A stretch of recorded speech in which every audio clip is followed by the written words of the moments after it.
A whistleblower is sounding the alarm on a data analytics firm that harvested information from millions of Americans without their permission. The firm is called Cambridge Analytica. Facebook has banned Cambridge Analytica, a firm that ran the Trump campaign's data operations, after reports emerged that the firm accessed the private information of more than 50 million users without permission. Enabling the cynical manipulation of American citizens for the purpose of influencing an election is deeply offensive. In the long line of bad news for Facebook, one of the first blows struck against them was by a whistleblower from the firm Cambridge Analytica, who came forward to say his firm was using all kinds of user data that people were not giving their explicit consent to share, and using the information to create profiles to, among other things, help get Donald Trump elected president. Now, since then, it feels like every week brings a new story about the insane lack of privacy and for-sale nature of Facebook's digital behemoth. While Cambridge Analytica closed down operations after the scandal, several of its former executives have now founded their own data firms. That Cambridge Analytica whistleblower Christopher Wiley has a new book out tomorrow. It's called Mind F, Cambridge Analytica and the Plot to Break America. He joins me now for his first TV interview. Good to have you here. Cheers. Thanks for having me. So let's start first with what it was, the sort of moment of conscience. What did you see that made you want to go public? Yeah. It was a bit of a journey for me. After, an alt-right billionaire took over the company and Steve Bannon was put in charge, seeing the work that I had created at the company be inverted and essentially used to facilitate radicalization of people in the United States.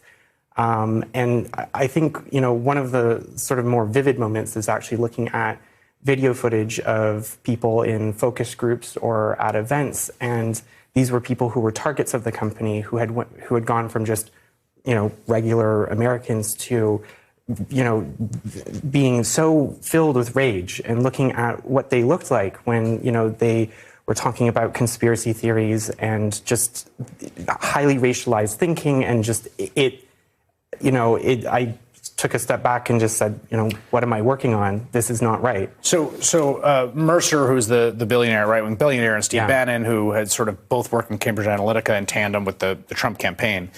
I guess one question I had as I was going through the book was, do you really think it works? Like, you clearly do. Yeah. But make the case to me as someone who thinks, wasn't this sort of a little bit of digital snake oil they were selling? Yeah. So imagine for a moment that you're on a blind date and you go and you sit down and you talk to a person, and it so happens that they like all the same music that you do, they like all the same TV shows, they hang out with some of the same people that you do, and, they seem like they just get you. Mm-hmm. And, take a step back and look at, actually the reason why was because they spent 2 years stalking you. And they were looking through your photos. They were looking through your messages. They figured out everything about you to better understand exactly how to target you. And that's, at scale what Cambridge Analytica did. And that's what Facebook allows you to do. Right. It's like, we share the same sensibility. I can trust you. It's like, right, because I figured out every last detail of you. I speak like you. I seem like you. Right. I talk about the things that you're interested in. And it develops a level of comfort. And it opens up people to receiving information that they might otherwise be skeptical of. It's very well said. I want to read this excerpt of the book about just an example of what this looked like in practice, because this really blew me away.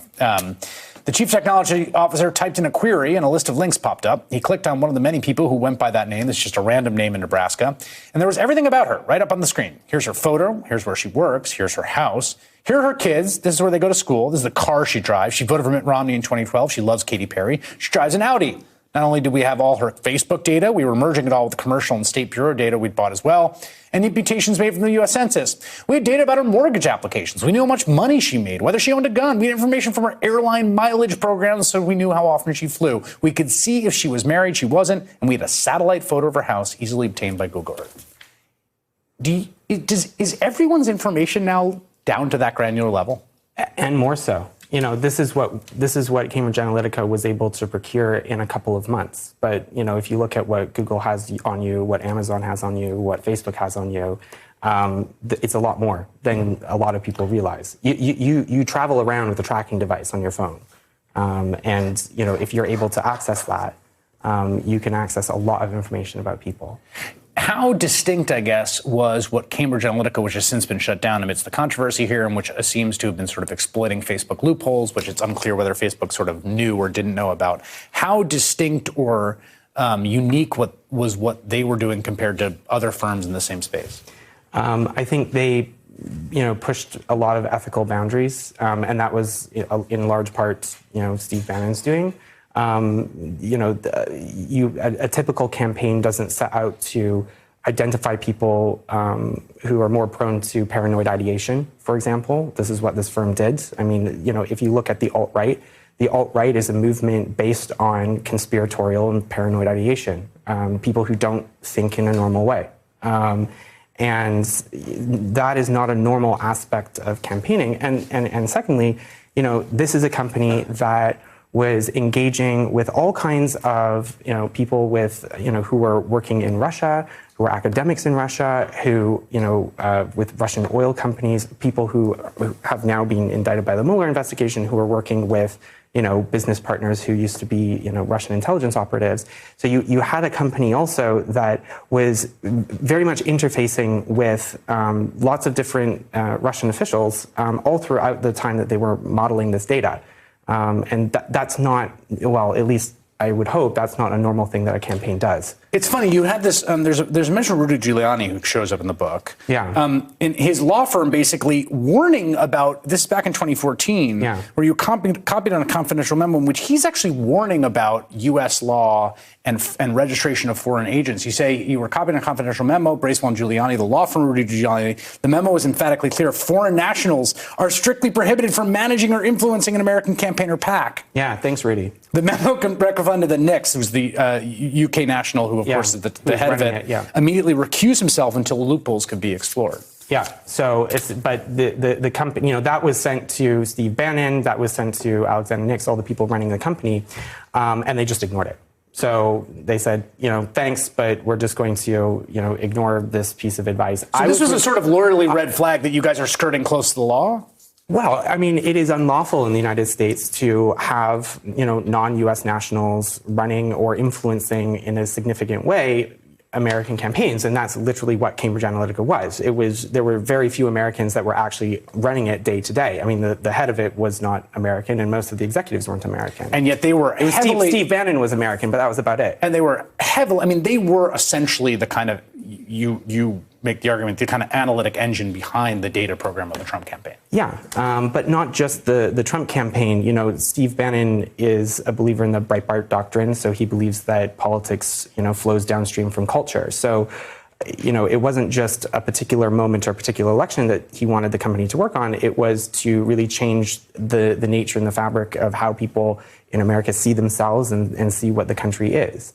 So, when you look at, for example, this notion of build the wall, in German they have an expression, Mauer im Kopf. I've probably said that wrong, but where after the reunification of the country and the wall came down, people in the West still overestimated how far away the East was. And the idea that even if you take down a physical structure, as long as that mental barrier is there, you can still have a sense of distance, psychological distancing. And so, one of the things that Bannon wanted to work on was actually changing how Americans see themselves, what America is, and also how the relationships that America has with the rest of the world. And the whole point of walling it off, whether literally or just mentally walling it off, is so that you can then buy time to remake the inside of it. The book, again, is Mind F, Cambridge Analytica and the Plot to Break America. It is out tomorrow. Christopher Wiley, thank you so much. Thanks for having me. Hey there, I'm Chris Hayes from MSNBC. Thanks for watching MSNBC on YouTube. If you want to keep up to date with the videos we're putting out, you can click subscribe just below me or click over on this list to see lots of other great videos.